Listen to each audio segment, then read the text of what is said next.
Tengo en la línea al analista Luis Espino, especialista en temas de discurso y comunicación. Luis, qué gusto saludarte. ¿Cómo te va? Muy buenas tardes.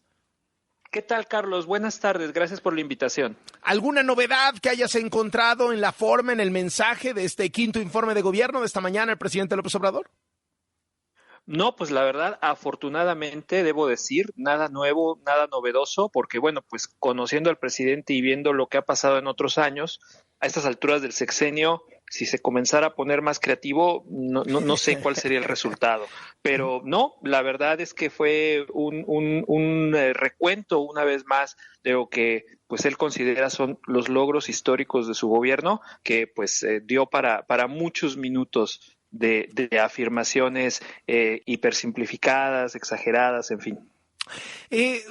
Todos los presidentes tratan de pintar un mundo color de rosa durante sus informes, tratan de vender el camello, tratan de mostrar la mejor cara. Yo lo que me preguntaba hace un rato, ¿cómo logra López Obrador no solo hacer esto? Porque él no es que haga esto, es que miente flagrantemente, ¿no? Y ponía yo un ejemplo imaginario, decía, a ver, el tema de las personas desaparecidas en México, ¿no? Cualquier otro presidente, frente a, si tienes una cifra récord de personas desaparecidas, pues tratas de darle un giro y decir, es que estamos actuando y estamos invirtiendo y ya encontramos a tantas. Pero no dices, no hay desaparecidos, ¿no? O si tienes cuestionado a 2 hijos, a 2 hermanos, traes lo de Segalmex, la prima y un puñado de funcionarios con riquezas inexplicables.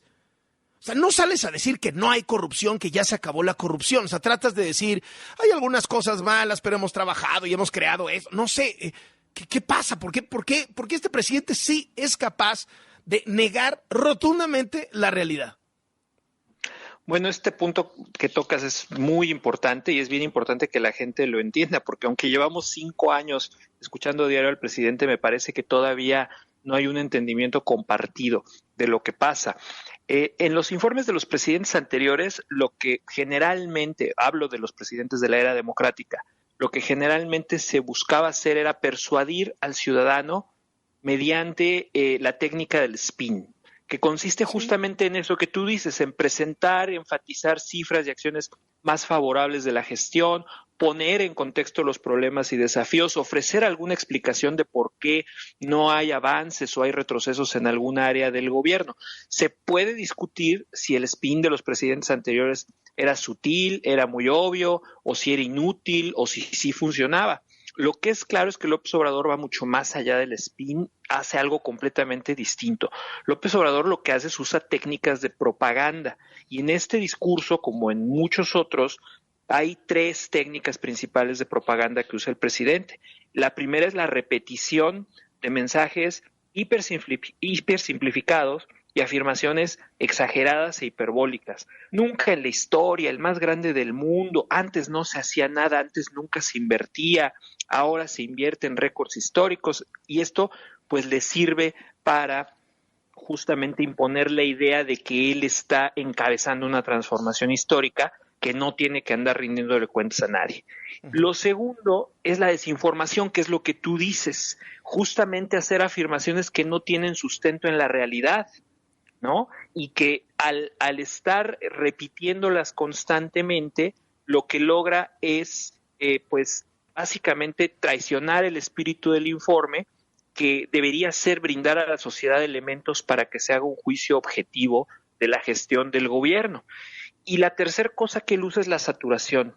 Son los discursos tan largos y tan llenos de todo este tipo de afirmaciones sin sustento o falaces o engañosas que pues cuando estás apenas procesando una, él ya está realizando la siguiente y la siguiente y la siguiente.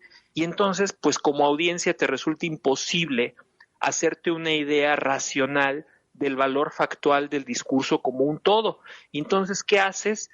Pues dejas todo en manos de la intuición y de la emoción. Si el presidente te cae bien, le crees o le das el beneficio de la duda. Si eres crítico o si estás convencido de que el presidente lo está haciendo mal, pues rechazas lo que estás escuchando en paquete. Y entonces así, nuevamente, el discurso pierde su valor como un instrumento de rendición de cuentas, que es lo que se supone son los informes. Nos decía Valeria Moya hace un rato, y yo la sentía hasta asombrada, conoces muy bien a Valeria, encabeza el INCO, es comentarista financiera de nuestro programa, nos decía, claro, es que el presidente dijo hoy que se iban a empezar a producir petrolíferos en Dos Bocas y no han empezado ni los ensayos. O sea, creo que está llevando las mentiras cada vez a rincones más asombrosos, más desafiantes, ¿no? Por supuesto, porque en este caso la mentira es un arma del poder. Él miente porque puede, porque tiene el podio del Estado, lo hace desde el podio del jefe de Estado, y al imponer ese tipo de afirmaciones, lo que hace es desviar completamente el debate público sobre los resultados de las acciones del gobierno.